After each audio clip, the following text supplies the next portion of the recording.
안녕하세요 여러분, 노엘라입니다.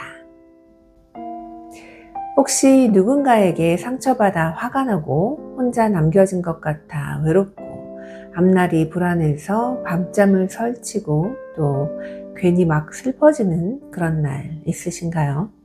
네, 저도 그런 날이 많습니다. 마음이 복잡하고 어디에 기대야 할지 막막할 때 저는 가장 조용하고 안전한 곳, 바로 일기장에 기대곤 합니다. 오늘은 감정을 건강하게 해소하는 방법 중 하나인 글쓰기에 대해 이야기해 보려고 합니다. 사실 글쓰기는 제가 제일 많이 활용하는 방법이기도 한데요. 저는 글쓰기를 통해서 제 마음을 가감없이 써내려가면서 감정을 쏟아내는 그런 시간을 갖습니다. 예전에는 손글씨로 일기장을 썼는데요. 요즘은 키보드로 치기도 하고요.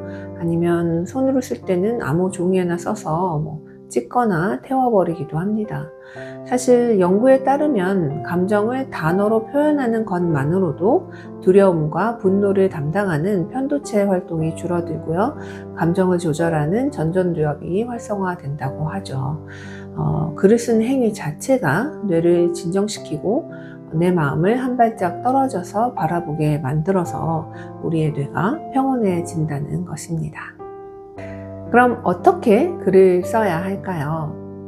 정답은 간단합니다. 그냥 종이든 컴퓨터든 메모장이든 그냥 생각과 감정을 솔직하게 언어로 표현하는 것입니다. 그런데 막연하게 기분이 나빴다 이렇게 쓰는 것이 아니라 구체적인 단어와 문장으로 적는 것이 중요하다고 하는데요. 그냥 기분이 나빴다 이게 아니고 오늘 이제 상사가 아니면 동료가 후배가 아니면 아내가 남편이 내 의견을 무시했을 때 나는 무력감과 억울함을 느꼈다 라는 식으로 표현을 하는 것입니다. 어쩌면 소외감이나 허무함을 느꼈을 수도 있겠죠. 같은 상황이라도 사람마다 느끼는 감정이 다르기 때문에 구체적으로 그 감정을 표현해 주시는 것이 중요합니다. 자, 이렇게 감정을 꺼내놨다면 그 다음에는 그 감정을 좀 더 깊게 다뤄보는 것이 중요한데요. 예를 들어서 상사가 의견을 무시했을 때 왜 나는 무력감, 억울함, 허무함 중에서 유독 소외감을 느꼈을까? 라는 식으로 그 감정을 자세히 들여다보는 것입니다. 그리고 혹시 예전에 내가 이 비슷한 감정을 느꼈던 때가 있었는지 기억을 더듬어 보시고요. 그때는 또 어떤 상황이었는지 한번 비교를 해 보시면 좋겠습니다. 이 과정에서 나에게서 어떤 패턴이 보여질 수도 있는데요. 이렇게 감정 패턴을 발견을 하셨다면 그것은 굉장히 중요한 또 자신을 돌아보는데 중요한 요소로 작용할 수 있겠죠. 마지막으로 이런 감정 패턴이나 이런 감정을 발견을 하셨다면 이런 질문을 해 보시기 바랍니다. 이 감정이 내게 무슨 말을 하고 있는 것일까? 여기서 내가 진짜로 원하는 것은 무엇일까? 이렇게 구체적으로 깊게 들어가서 파고 묻다 보면 내 깊은 속마음을 들으실 수 있을 것입니다. 그런데 사실 막상 글을 쓰려고 하면 아무 생각도 안 날 때가 있죠. 그럴 땐 자신의 이름을 부르면서 안부를 묻는 식으로 시작하시는 것도 좋은데요. 노엘라야, 오늘은 기분이 어때? 라고 물으면서 자신과의 대화를 한번 시도해 보시면 좋겠습니다. 그러면 조금 더 생각이 쉽게 열리면서 술술 흘러나오는 경험을 하실 수 있을 거예요. 여러분, 글쓰기는 완벽하지 않아도 물론 괜찮습니다. 엉성한 문장, 어색한 표현 모두 괜찮습니다. 중요한 건 내 마음을 조심히 꺼내어 놓고 그 자체로 소중히 여기는 것입니다.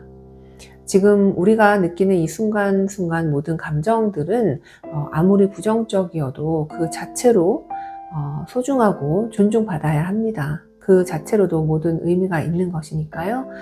여러분 모두 감정을 그대로 인정해주고 꺼내놔 주시기 바랍니다. 그러면 인정받은 감정들은 그 자체로 위안을 받고 많이 누그러질 것입니다. 감정일기에 대해서 더 구체적인 방법이 궁금하신 분들은 관련 글이나 책을 찾아보셔도 좋지만요. 사실 저는 그냥 일단 쓰시라는 말씀을 좀 드리고 싶습니다. 저도 지금 여러 방법들에 대해서 말씀을 드렸지만 일단 그냥 무엇이든 써보십시오. 네, 마음을 써 내려가는 것, 그것 자체만으로 여러 감정이 풀려나가는 것을 여러분들 경험하시게 될 거예요. 다음 시간에는 일기를 써도 분노나 억울함 같은 감정이 쉽게 가라앉지 않을 때 더 솔직하고 강렬한 방식인 욕일기에 대한 이야기 해드리도록 하겠습니다. 왜 욕일기가 필요한지, 또 어떻게 쓰면 좋은지, 그리고 주의할 점까지 말씀드릴 예정이니까요. 궁금하신 분들은 알림 설정 해두시면 되겠습니다. 자신을 사랑할 준비가 되셨다면 좋아요 눌러주시고요. 저와 함께 셀프러브 실천하실 분들은 구독 눌러주시면 되겠습니다. 글쓰기로 감정이 해소가 되신 경험이 있으시다면 댓글로 공유 부탁드립니다. 그런 여러분들의 경험이 분명 다른 분들에게도 큰 힘이 될 거라고 생각합니다.